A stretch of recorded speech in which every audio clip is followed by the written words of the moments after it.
Hello बच्चों, this is RG welcoming you on our YouTube channel. और हम पढ़ रहे हैं क्लास 12 का चैप्टर सॉल्यूशंस। और उसमें हम पहुंच गए थे कॉलिगेटिव प्रॉपर्टीज पे, जिसमें पिछले वीडियो में हम लोगों ने relative lowering in vapour pressure पढ़ा था। और ये पढ़ा था कि कॉलिगेटिव प्रॉपर्टीज क्या चीज है। बेसिकली वो प्रॉपर्टीज जो नंबर ऑफ पार्टिकल्स पे डिपेंड करती हैं। क्लियर। और जब हमने पिछली वीडियो में पढ़ा था तब हमने एक बात करी थी कि जो relative lowering in vapour pressure हमने पिछली वीडियो में पढ़ा था उसमें नॉन इलेक्ट्रोलाइट्स के लिए किया था, यानी कि कोई भी सल्यूट पार्टिकल जो हम डाल रहे हैं वो ना तो अंदर जाके टूट रहा है ना ही अंदर जाके जुड़ रहा है। ठीक है ना। तो आज हम बेसिकली क्या डील करेंगे, उसका वो वाला पार्ट जिसमें बेसिकली वो एक इलेक्ट्रोलाइट है, या तो वो टूट रहा है या वो मतलब डाइमराइजेशन या ट्राइमराइजेशन दिखा रहा है। अब इससे होगा क्या? होगा ये कि टूटने या जुड़ने से नंबर ऑफ पार्टिकल्स पे फर्क पड़ जाएगा। इस टॉपिक का नाम केमिस्ट्री में रखा गया है what of factor represented by I. Basically अगर हमारे नंबर ऑफ पार्टिकल्स ही कम या ज्यादा हो गए, सोचिए कि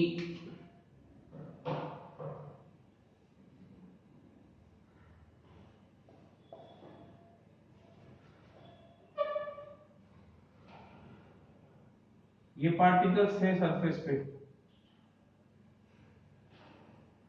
क्लियर। हमने बोला इनमें से कुछ जगह किसने घेर ली? सल्यूट पार्टिकल्स ने घेर ली, इजंट इट? जिसके कारण हमारा वेपर प्रेशर क्या हो जाना चाहिए था? कम। हमने अपनी पिछली वीडियो में बात करी थी कि अगर 20 सरफेस के पार्टिकल्स हैं तो सपोज 8 जो है वो सल्यूट ने घेर लिया, तो अब जो वेपर प्रेशर है वो बिकॉज ऑफ 12 पार्टिकल्स ही रह जाएगा। जो सरफेस पे उड़ने लायक 12 पार्टिकल हैं उन्हीं के अकॉर्डिंग हमारा वेपर प्रेशर रह जाएगा, इजंट इट? पर सपोज वो 8 अंदर जाके टूट जाते, वो 8 पार्टिकल जो हमने लास्ट वीडियो में यूरिया के एग्जांपल लेके किए थे, सपोज वो यूरिया के ना होके NaCl के होते और NaCl अंदर जाके Na प्लस और Cl माइनस में डिसोसिएट हो जाता, और वो 8 एक्चुअली में 8 इसके और 8 इसके टोटल 16 पार्टिकल्स 16 पार्टिकल्स बन जाते, तो क्या वो उतना वेपर प्रेशर जनरेट करने देते जितना हो रहा है? नहीं। इसका मतलब हमें इस बात से भी फर्क पड़ता है, हमारे वेपर प्रेशर को इस बात से भी फर्क पड़ता है कि हमारा जो सल्यूट डाल रहे हैं वो टूट रहा है या नहीं टूट रहा। अगर वो टूट रहा है या जुड़ रहा है तो बेसिकली हमें एक टर्म इंट्रोड्यूस कराने की जरूरत है जिसका नाम है वाट ऑफ करेक्शन या वाट ऑफ फैक्टर, यानी कि आई। कोई दिक्कत? एंड अगर वो एसोसिएट या डिसोसिएट नहीं हो रहा फिर तो कूल है, जैसे पहले चल रहा था वैसे चल ही रहा है। हमने रिलेटिव लोअरिंग के क्वेश्चन करके देखे थे, relative lowering of vapour pressure के क्वेश्चन किए थे जिसमें हमने ये फैक्टर इंट्रोड्यूस नहीं कराया, क्योंकि उन सब क्वेश्चंस में हमारा जो सल्यूट था वो बेसिकली नॉन इलेक्ट्रोलाइट था, यानी कि वो टूटने वाले या जुड़ने वाले सल्यूट्स नहीं थे। क्लियर? तो बेसिकली क्या फैक्टर है ये? आई कहता है कि एक्चुअल या एक्सपेरिमेंटल या ऑब्जर्व, कुछ भी नाम दे सकते हैं, एक्चुअल, एक्सपेरिमेंटल, ऑब्जर्व या abnormal number of particles after dissociation और association divide bye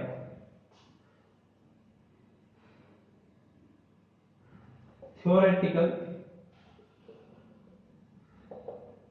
number of particles before dissociation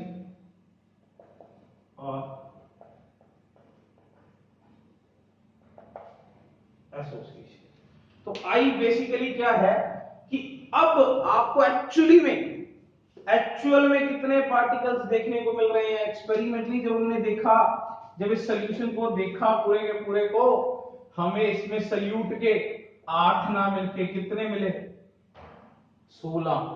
तो क्या हमारी एक्चुअल वैल्यू है या एक्सपेरिमेंटल वैल्यू है या ऑब्जर्व्ड हमने क्या किया या अबनॉर्मल, क्या अबनॉर्मलिटी आई कि आंसर 8 की बजाय 16 के हिसाब से निकल रहा था।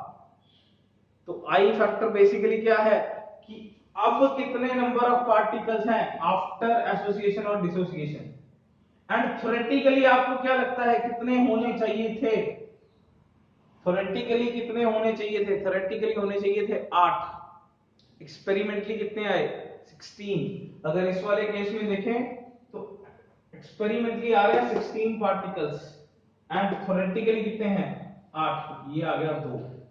यानी कि NaCl के लिए बॉन्ड ऑफ फैक्टर बेसिकली क्या है 2। अगर ये सारे का सारा टूट रहा है, अगर 8 के 8 पार्टिकल्स टूट रहे हैं, ठीक है ना, तो ये कितने आई फैक्टर कितना आ रहा है 2 आ रहा है, आना ही चाहिए एक Na और एक Cl। आई बेसिकली है कि कितने आयंस में टूट रहा है, ठीक है ना, तो 2 में टूट रहा है अगर 100% डिसोसिएशन है तो। Clear?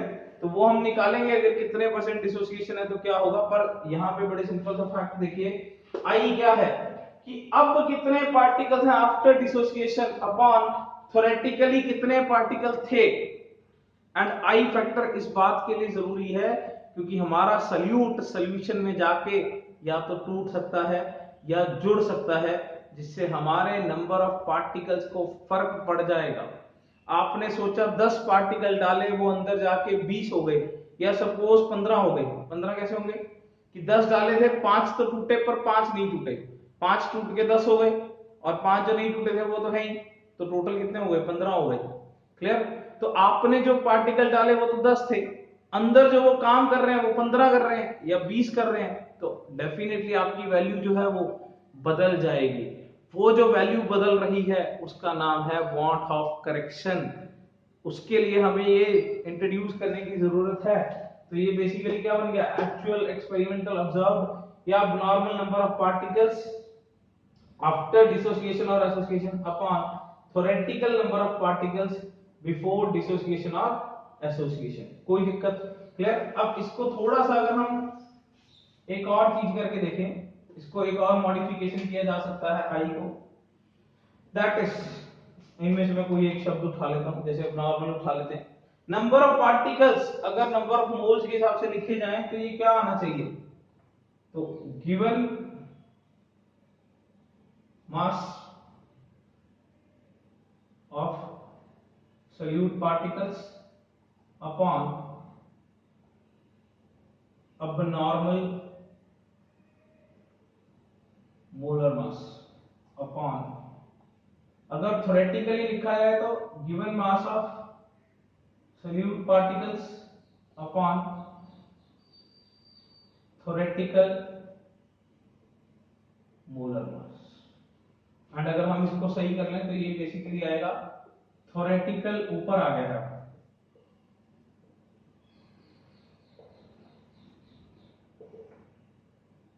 Upon abnormal molar mass। ये बेसिकली दोनों टर्म्स ही काफी कूल है यार, मतलब और दोनों ही फेमस है। देखो यहाँ पे abnormal ऊपर है, थ्योरेटिकल नीचे है, यहाँ पे थ्योरेटिकल ऊपर है, abnormal नीचे है। ध्यान रखिएगा, बड़े ज्यादा ऑब्जेक्टिव क्वेश्चंस पूछे जाते हैं सीट के ऊपर। क्या फॉर्म है इसका, वांट ऑफ फैक्टर की अगर मैं बात करूं, वांट ऑफ करेक्शन की, तो पिछले 5 साल में जेई में जो क्वेश्चन आया हुआ है वो वांट ऑफ फैक्टर के ऊपर ही आया हुआ है।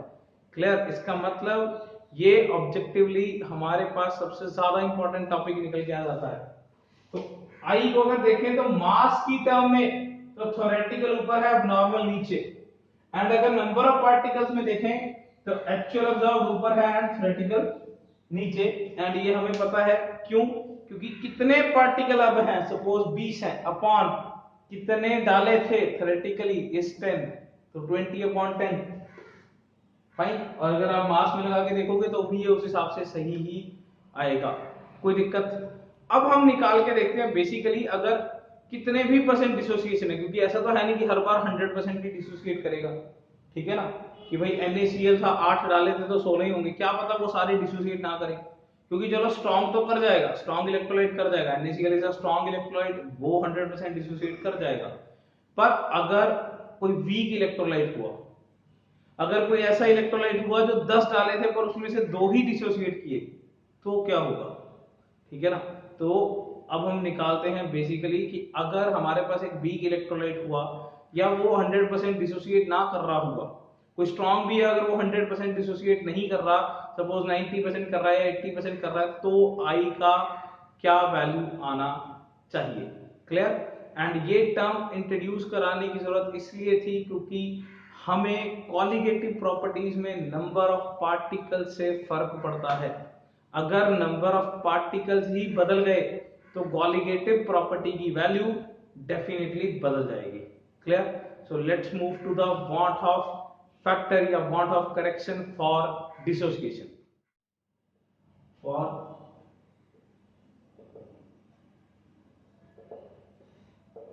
डिसोसिएशन बड़ा सिंपल सा फैक्टर है, मेरे पास कोई an है जो कि बेसिकली टूट के n number of a particles में बन गया है, ठीक है ना, बड़े सिंपलीफाइड तरीके से हम लोग कर रहे हैं। कोई an मॉलिक्यूल है जो कि basically n number of particles में टूट रहा है, हम 2 की बजाय उसे n नंबर ऑफ पार्टिकल्स ले लेते हैं, सीधा सिंपलीफाई हो जाएगा, ठीक है ना। तो इनिशियली सपोज मेरे पास ये 1 था और ये था 0, ठीक है ना, एंड आफ्टर डिसोसिएशन क्या हो गया,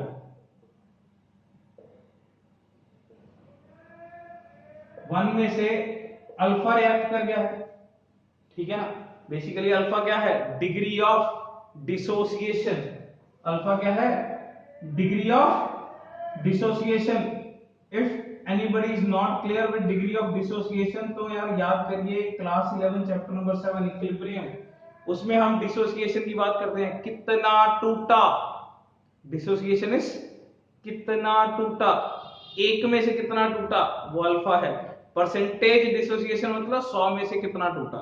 मान लीजिए आपके पास 100 पार्टिकल्स हैं और 40 पार्टिकल टूटे हैं, तो अल्फा इज 0.4, 40/100। डिसोसिएशन का मतलब होता है 100 में से कितने टूटे या एक में से कितना टूटा, फाइन, कोई दिक्कत। जो अल्फा का लैंग्वेज है वो बेसिकली 1 में से है, परसेंटेज डिसोसिएशन जब हम लिखते हैं वो 100 में से होता है। डिसोसिएशन कितना टूटा 1 माइनस अल्फा, तो ये बन कितना गया होगा, ये बन गए होंगे n अल्फा, क्योंकि बड़ा सिंपल सी बात है, अगर इसका अल्फा टूटेगा, देखो इसका एक टूटने से n पार्टिकल्स बन जाते हैं, तो अल्फा टूटने से कितने बन जाएंगे, n अल्फा। जब इसका एक टूटने से इसके n पार्टिकल्स बन जाते हैं तो अल्फा टूट जाने से कितने बनेंगे, n अल्फा, इजंट इट। तो ये टोटल नंबर ऑफ पार्टिकल्स कितने आ गए हैं,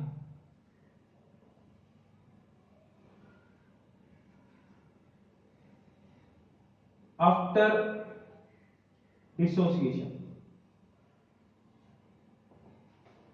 ये आ गए हैं 1 minus alpha plus n alpha, यानी कि 1 plus n minus 1 into alpha, कोई दिक्कत। एंड पहले कितने थे, नंबर ऑफ पार्टिकल्स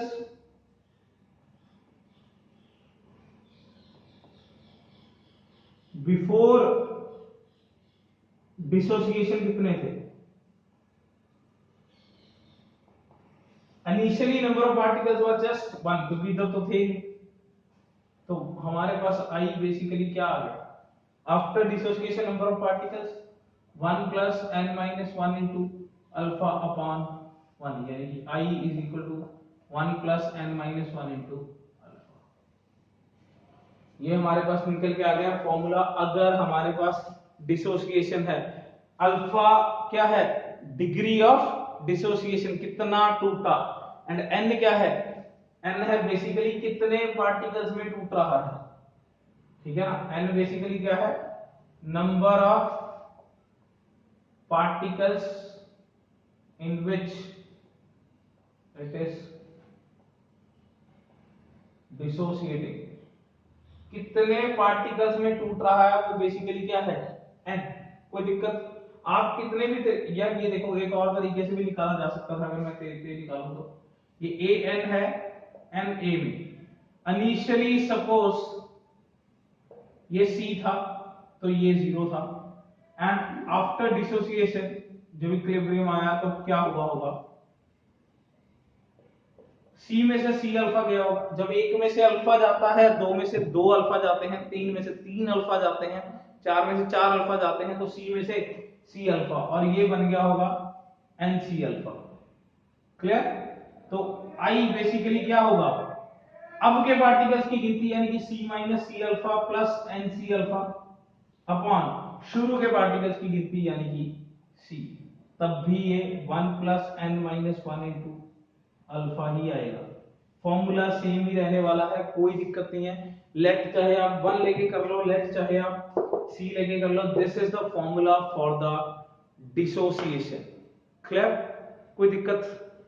तो अब हम एसोसिएशन के लिए सॉल्व कर लें, ठीक है ना, एंड देन फिर हम करके देखेंगे कि डिसोसिएशन का न्यूमेरिकल किस तरीके का होता है। ये पहले एक कर लेते हैं, डिसोसिएशन का एक न्यूमेरिकल सॉल्व कर लेते हैं, सो दैट आपको आई थोड़ा सा दिमाग में बैठ जाए, फिर हम एसोसिएशन सॉल्व कर लेंगे। ठीक है, हमारे पास एक बड़ा ही सिंपल सा क्वेश्चन है, calculate bond of factor calculate करना है फॉर दिस सॉल्यूट। अगर ये 50% डिसोसिएट हुआ यानी कि सारा नहीं टूटा, जितने पार्टिकल थे उनमें से सिर्फ और सिर्फ 50% पार्टिकल्स ही टूटे हैं, तो अगर हम इसकी इक्वेशन बना लें K4Fe के आयंस तोड़े, तो बेसिकली ये क्या बन गया होगा, 4 तो K प्लस के आयंस बने होंगे, एंड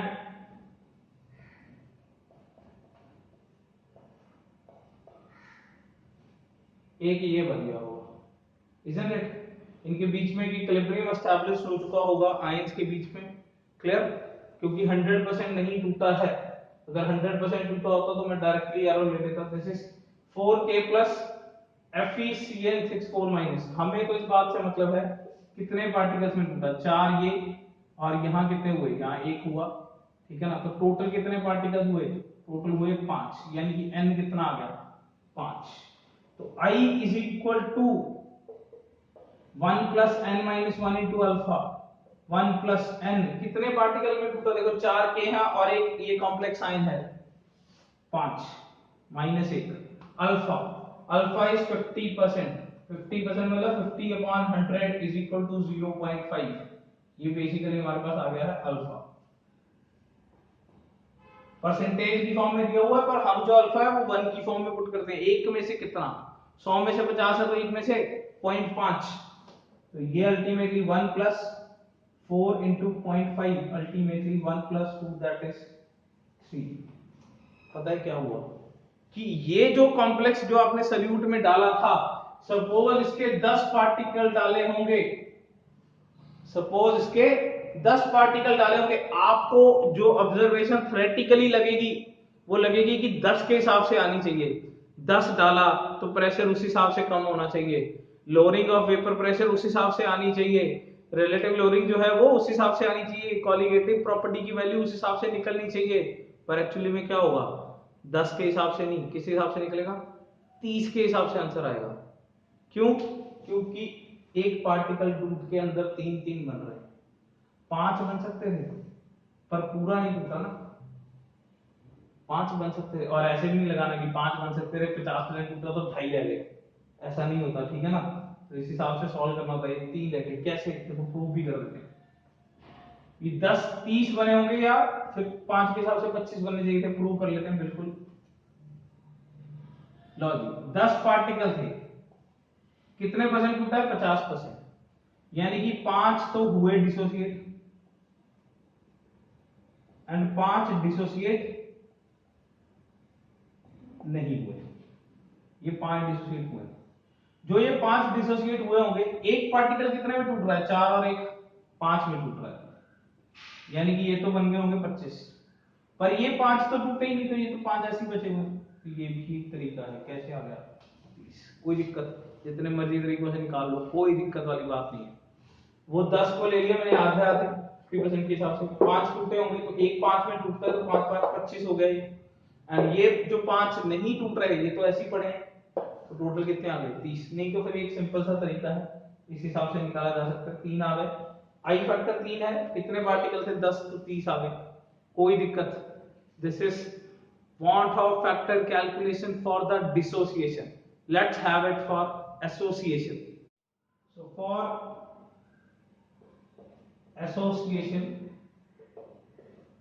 देखो एसोसिएशन में क्या हुआ होगा, n number of A particles मिलके क्या बन गए होंगे, an बन गया होगा। n number of A particle, association मतलब जुड़ जाना, फाइन। तो जुड़ने से बेसिकली क्या होगा, आपने 10 पार्टिकल डाले, आपको लगा कि वो जो ऑब्जर्वेशन है, वो जो वैल्यू आनी चाहिए कॉलिगेटिव प्रॉपर्टी की, वो जो लोअरिंग इन वेपर प्रेशर आना चाहिए 10 के हिसाब से बदल जाना चाहिए, वो 10 अंदर जाके जुड़ गए, 10 अंदर जाके 5 रह गए, हर दो दो बंदे जुड़ गए। तो कितने सल्यूट पार्टिकल आए, सिर्फ 5। तो आंसर किस हिसाब से आना चाहिए, 10 के हिसाब से, 5 के हिसाब से, 5 के हिसाब से। तो एसोसिएशन भी एक ऐसी चीज है जो हमारा आंसर बदल देती है। Is that clear? तो अल्टीमेटली एसोसिएशन निकालेंगे, n number of A particles हैं जो मिलके an बन गए हैं। क्लियर? कोई दिक्कत? तो अगर मैं बेसिकली इनिशियली लूं यहां पे, तो ये 1 है, ये 0 है, एंड आफ्टर एसोसिएशन अगर मैं लूं,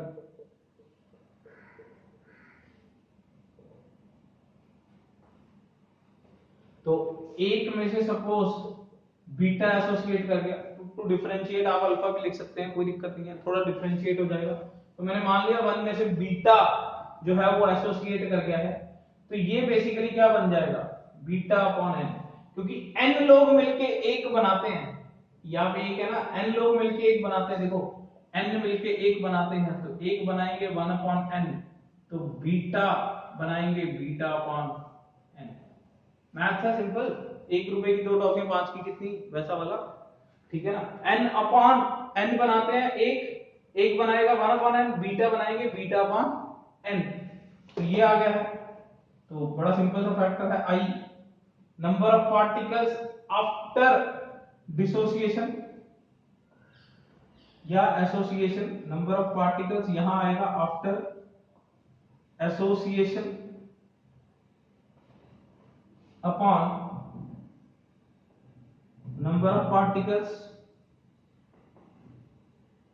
बिफोर एसोसिएशन। देखो अब ये जो टोटल नंबर ऑफ पार्टिकल्स हैं ये है 1 minus beta plus beta upon n, and नीचे जो नंबर ऑफ पार्टिकल्स है वो है 1। तो ये बेसिकली बन गया है 1 plus 1 upon n minus 1 into beta. And I think this is very much clear. n क्या है, कितने पार्टिकल्स जुड़ रहे हैं, पहले था number of particles in which it is dissociating, यहां पे है n number of particles in which it is associating, and beta है डिग्री ऑफ एसोसिएशन, यानी कि कितने परसेंट एसोसिएट हो रहा है। फाइन, n तो है डाइमराइजेशन है या ट्राइमराइजेशन है, कितने पार्टिकल्स जुड़ रहे हैं, डाइमराइजेशन मतलब 2 पार्टिकल जुड़ रहे हैं, ट्राइमराइजेशन मतलब 3 पार्टिकल जुड़ रहे हैं। क्लियर? एंड बीटा है डिग्री ऑफ एसोसिएशन। कोई दिक्कत? आप इसे c लेके भी कर सकते थे जैसे हमने पहले किया था, ये c आ जाता, ये 0 ही रहता, ये c में से c बीटा चला जाता, ये c बीटा अपॉन n आ जाता, आंसर वैसे ही आ जाता, ठीक है ना। भाई अगर मैं c के हिसाब से भी करूं तो ये c आ जाता, ये c माइनस c बीटा आ जाता, ये c बीटा अपॉन n आ जाता, ये c आता, ये c आता, ये c आता, एंड शुरू में जो था वो c आता, फाइनल आंसर यही रहता, कोई दिक्कत। क्लियर? तो ये हुआ एसोसिएशन।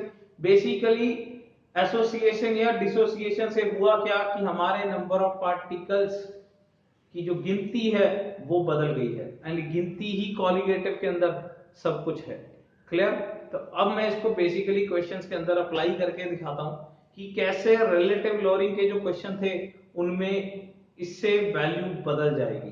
क्लियर? पर उससे पहले हम एक सिंपल क्वेश्चन करेंगे जिस जो बेसिकली एसोसिएशन और डिसोसिएशन पे है, ठीक है ना, एंड देन हम इसे रिलेटिव लोअरिंग पे लगा के देखेंगे। तो 2-3 न्यूमेरिकल हम इसके साथ रिलेटेड करेंगे। Let's have, so here we have the numerical related to want of factor. The want of factor for the calcium nitrate is 2.5 I दिया हुआ है, ठीक है ना, and using the dissociation equilibrium calcium nitrate टूट के दिखा रहे हैं, कैल्शियम का आयन बन गया तो नाइट्रेट के आयन बन गए। Calculate the degree of dissociation, alpha calculate करना है। बहुत ही ज्यादा आसान क्वेश्चन है यार, मतलब 1 + n-1 into अल्फा, ठीक है ना। तो I दिया हुआ है 2.5, directly put the value get the answer वाला ये है। n कितने पार्टिकल्स आप ये देखने पड़ेंगे बस थोड़े से, ये कितने हैं 1, ये कितने हैं 2, टोटल कितने हुए 3 पार्टिकल। और उसके बाद अल्फा कैलकुलेट करना है, बस इसके बाद तो क्या है, ये 1 इधर आ जाएगा, ये आ गया 1.5, ये आ गया 2 अल्फा, एंड यहाँ पे अल्फा हमारे पास 1.5/2 यानी कि 0. कोई दिक्कत, क्लियर। दोबारा से देख लीजिए, बॉन्ड ऑफ फैक्टर कैलकुलेट दिया हुआ था, डिग्री ऑफ डिसोसिएशन कैलकुलेट करना था, पर नंबर ऑफ पार्टिकल्स गिने कितने में टूटा 3 में, एंड अल्फा तो निकालना ही था, आई हमें दिया हुआ था, डायरेक्टली पुट करके आंसर आ जाएगा, क्लियर, कोई भी दिक्कत। अब हम इसको लगा के देखते हैं relative lowering in vapour pressure में इससे क्या फर्क पड़ा। Let's have it. यस, तो ये है भैया सबसे जबरदस्त क्वेश्चन जो पूरा का पूरा बॉन्ड ऑफ जो है उसे क्लियर कर देने वाला है। 0.1 मोल्स ऑफ ग्लूकोज डिसॉल्व किए गए हैं 10 मोल्स के पानी के अंदर, आपको percentage lowering in vapour pressure निकालना है, क्लियर। एंड इसके कंपैरिजन में, बिल्कुल कंपैरिजन में हमने क्वेश्चन रखा है 0.1 मोल्स ऑफ NaCl, जहां ग्लूकोज था। ग्लूकोज बेसिकली एक नॉन इलेक्ट्रोलाइट है जो कि टूट नहीं रहा है, क्लियर। एंड यहां हमने क्या लिया है NaCl जो कि डेफिनेटली क्या है, टूट रहा है, this is an electrolyte. 0.1 moles of NaCl जो कि 100% आयोनाइज्ड है, उसको जो हमने डिसॉल्व किया है 10 मोल्स ऑफ वाटर के अंदर, same 10 moles of water same लिया है, परसेंटेज लोअरिंग निकालना है। देखो ग्लूकोज और NaCl नेचर से हमें कोई फर्क नहीं है, हमें सिर्फ गिनती से फर्क है। अगर इसके 0.1 मोल्स है, इसके 0.1 मोल्स है और ये टूट रही रहे तो हमें घंटा फर्क नहीं पड़ने वाला। पर इलेक्ट्रोलाइट है कि नॉन इलेक्ट्रोलाइट है, देखो कई बच्चे कहते हैं सर फर्क तो पड़ गया नेचर से, इलेक्ट्रोलाइट है कि नॉन इलेक्ट्रोलाइट है। अरे इलेक्ट्रोलाइट या नॉन इलेक्ट्रोलाइट होने से हमें सिर्फ ये फर्क पड़ता है कि गिनती फर्क पड़ गई है। इलेक्ट्रोलाइट या नॉन इलेक्ट्रोलाइट होने से सिर्फ गिनती को फर्क पड़ता है, ठीक है ना, नेचर को थोड़ी फर्क पड़ता है। सोडियम आपका वेपर प्रेशर कम कर रहा है या ग्लूकोज कम कर रहा है, इससे तो नहीं फर्क पड़ा ना, वो नेचर है। सोडियम कम कर रहा है या ग्लूकोज, इससे तो नहीं फर्क पड़ रहा, वही क्या है, नेचर है। हमें तो सिर्फ गिनती से मतलब है। ये जो इलेक्ट्रोलाइट और नॉन इलेक्ट्रोलाइट होना है, इससे गिनती को फर्क पड़ता है, इसलिए हमें फर्क पड़ रहा है, अदरवाइज नेचर के साथ इसका कोई लेना देना नहीं है, क्लियर। तो अगर हम यहां पे निकालें delta P upon PS into 100, मैंने इंटू 100 क्यों लिया क्योंकि परसेंटेज निकालने के लिए बोला है। तो ये number of moles of solute upon number of moles of solvent into 100। Formula तो वैसे बेसिकली ये था इतना, delta P upon PS is equal to number of moles of solute upon number of moles of solvent. RLVP का formula ये वाला है, पर मल्टीप्लाई बाय 100 ले लिए क्योंकि परसेंटेज ये चीज कैलकुलेट करनी है। Number of moles of solute कितने हैं 0.1 upon number of moles of solvent कितने हैं 10 इंटू 100, ये बेसिकली आ गया है 1%, क्लियर। यानी कि कितना लोअरिंग हुआ, 1% कम हो गया, जितना भी आपका प्रेशर था उससे 1% वैल्यू कम हो गई है। पर क्या हम यहां पे ऐसा लेंगे, नहीं, पहले हम यहां पे क्या करेंगे, पहले हमें यहां पे तो आयटा सॉल्व करना पड़ेगा, that is 1 + n-1 into alpha. 1 plus ये कितने पार्टिकल्स में टूटता है, 2 में, ये तो हर कोई जानता है। एंड अल्फा कितना दिया, 100% टूट रहा है, यानी कि 1 दिया था 1 टूट गया, ये आ गया 1, यहाँ पे ये आ गया है 1 + 1 यानी कि अब जो हमारा फॉर्मूला है वो बेसिकली क्या हो गया है, delta P upon PS into 100 is equal to iota into number of moles of solute upon number of moles of solvent. देखो मैं 200 हटाई देता हूं पहले। ये हमारा relative lowering in vapour pressure का फॉर्मूला हो गया है। आई नया फैक्टर आ गया है, करेक्शन टर्म आ गया है आई, ठीक है ना, सीधा सीधा लग जाएगा क्योंकि नंबर ऑफ पार्टिकल्स का फर्क डाल रहा है। ये हमारा RLBP का फॉर्मूला हो गया है, delta P upon PS is equal to I upon N of solute upon N of solvent. वो तो क्योंकि हमें परसेंटेज निकालना है तो मल्टीप्लाई बाय 100 बोथ साइड्स कर देंगे, उससे कोई लफड़ा नहीं है। पर आप ये बात याद रखिए, फॉर्मूले में जो अब है करेक्शन हो गई है RLBP के फॉर्मूले में, तो I कितना आ गया है 2, number of moles of solute 0.1, again this is 10, this is, and अब जो आंसर आएगा ना वो आएगा 2%। पूरा पूरा फर्क पड़ गया। यहां 1% आंसर आ रहा था और यहां कितना आ रहा है 2%। क्यों? क्योंकि वहां नंबर ऑफ पार्टिकल्स डबल हो गए हैं, लिए सेम थे पर ये टूट के क्या हो गए, डबल, जिसके कारण वैल्यू हमारी क्या हो, इज दैट थिंग क्लियर? कोई दिक्कत? तो एक बात याद रखेंगे, RLBP का जो फॉर्मूला है वो PS minus P naught upon P naught minus PS upon PS is equal to iota of number of moles of solute upon number of moles of solvent आ गया है। This is the final formula. कोई दिक्कत? Clear? तो आई एक नया correction term जुड़ गया है after dissociation and association, because हमें गिनती से ही फर्क पड़ता है, क्वालिटेटिव प्रॉपर्टी को गिनती में ही फर्क पड़ता है, एंड गिनती ही सबसे ज्यादा इंपॉर्टेंट न्यूमेरिकल है अगर हम जेई के हिसाब से देखें तो। क्लियर? तो मैं एक फाइनल क्वेश्चन, बहुत ही आसान क्वेश्चन, एक क्वालिटेटिव की गिनती के ऊपर करा के then we will sum up the lecture. Let's have the last numerical of today's lecture.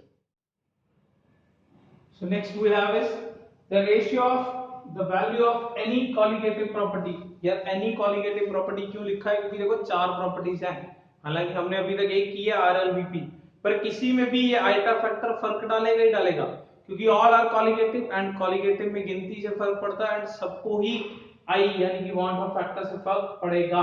तो किसी भी कॉलिगेटिव प्रॉपर्टी की वैल्यू इसके लिए एंड इसके लिए जो वैल्यू बदल के आने वाली है उसका रेशियो निकालना है। एंड एक बात दी हुई है, देखो अगर नहीं दिया होता तो हम 100% ही एज्यूम करते, यहाँ पे अगर नहीं भी दिया होता ना तो भी हम 100% एज्यूम करते। तो ये बड़ा सिंपल सा फैक्ट होता है। देखो 2 और 3 कितने पार्टिकल्स में टूट रहा है? 5। एंड 4 और 3 कितने पार्टिकल में टूट रहा है? 7। तो बड़ा सिंपल सा फैक्टर है, रेशियो 5 अपॉन क्या आ गई 7, यानी कि ये आंसर आ गया। क्लियर? अदरवाइज तो देखो यार, वैसे तो दो बथेरे तरीके हैं, i is equal to 1 plus n minus 1 into alpha. 1 plus n यानी कि कितने पार्टिकल हैं? 5 माइनस 1 इनटू अल्फा 1, तो ये 1 प्लस 4 5 आ गया। वैसे ही अगर यहाँ पे सॉल्व करेंगे 1 plus n minus 1 into alpha, ये 1 प्लस कितने पार्टिकल, देखो 4 तो ये बन जाएंगे, 3 ये बन जाएंगे, सीधा सीधा आ जाता है नीचे से, 2 ये आ जाएंगे 3 ये आ जाएंगे, तो वैसे ही 4 ये 3 ये कितने हो गए 7। 7 माइनस 1 अल्फा कितना है 1, तो ये कितना आने वाला है 7। कोई दिक्कत? 100% डिसोसिएशन वाले क्वेश्चन में तो डायरेक्टली वो जो नीचे एटॉमिसिटी बन रही होती है, ठीक है ना, जो नीचे एटॉमिसिटी बन रही होती है वही हमारे पास, उनका सम ही हमारे पास आई निकल के आ जाता है। क्लियर? कोई दिक्कत? So the answer of this question is 0.71। So we are clear with van't Hoff factor, ठीक है ना। पढ़ते रहिए। We are just left with the 3 topics, that is elevation in the boiling point, depression in the freezing point and the osmotic pressure। कोई दिक्कत? Clear? तो अपनी अगली वीडियो में we are gonna do this colligative properties जो रह गई हैं। टिल देन पढ़ते रहिए। Thank you so much and like share subscribe जरूर कर दीजिए।